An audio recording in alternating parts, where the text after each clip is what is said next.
We're entering the time window in Kansas when corn producers should be scouting fields and assessing the needs for foliar fungicide application.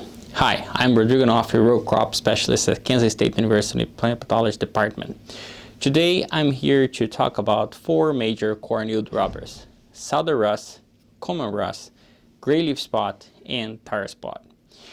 Before getting to the weeds, I should say disease, I just would like to mention that in cooperation with K-State Plant Pathology Department, the Kansas Corn Commission has launched an online corn disease resource center that can be found at kscorn.com/corn disease to help growers identify what disease to watch for their in their local area, right?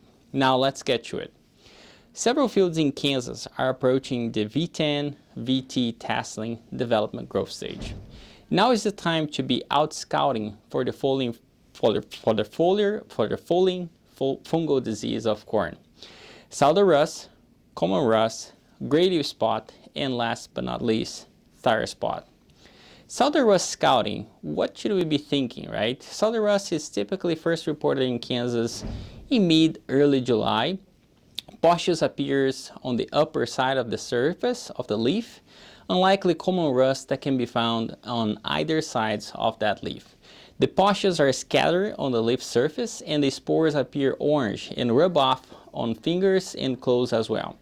Severe infections can be seen on the leaf sheets, on the ear leaf, and on that whole canop. When we think about gray leaf spot scouting, beginning scouting for gray leaf spot in corn about 2 weeks before expected tasseling emergence. Gray leaf spot is characterized by rectangular lesions that are about 1 inch to 2 inches long and cover the entire area between the leaf veins. Early lesions are small and necrotic spots with yellow halos that gradually expand to full-size lesions. Lesions are usually tan in color but may turn gray during the fog or rainy conditions. The key diagnostic feature is that these lesions are very rectangular in shape.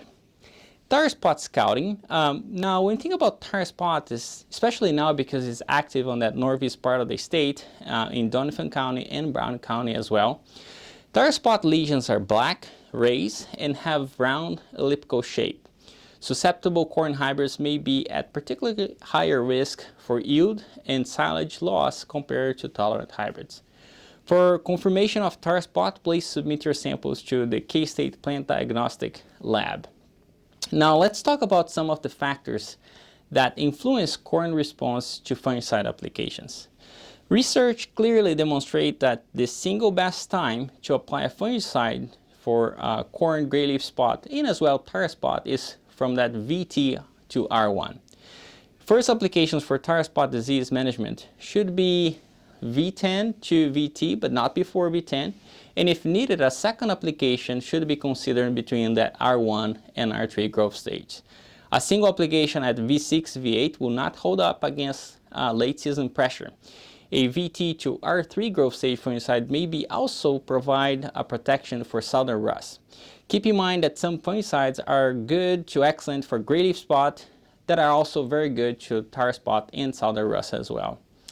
Next, let's dive into disease factors to consider when weighing the benefits of a fungicide application.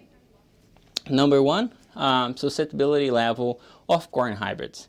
Seed companies typically provide information on the susceptibility of their hybrids to tire spot, gray leaf spot, and southern rust. In general, hybrids that are more susceptible to fungal foliar disease will have a greater response to foliar fungicide applications if disease pressure is high enough. Two, previous crop.